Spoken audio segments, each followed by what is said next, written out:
In this video, I'm going to show you how to use dual Instagram app on my iPhone and use two different accounts.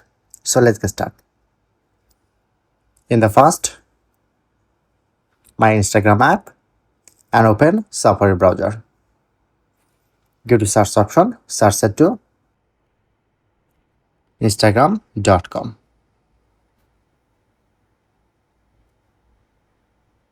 Okay, then you get this dashboard. Enter username, phone number or email. At first, you need to log in. Press on to log in. Okay, all right. As you can see, this is my own Instagram account and this is another Instagram account. Two profiles are different. So reopen, press on to share option.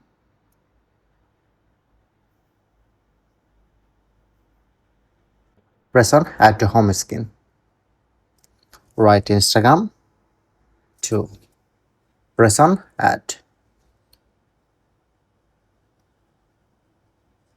As you can see, this is my own Instagram account and this is my another Instagram account.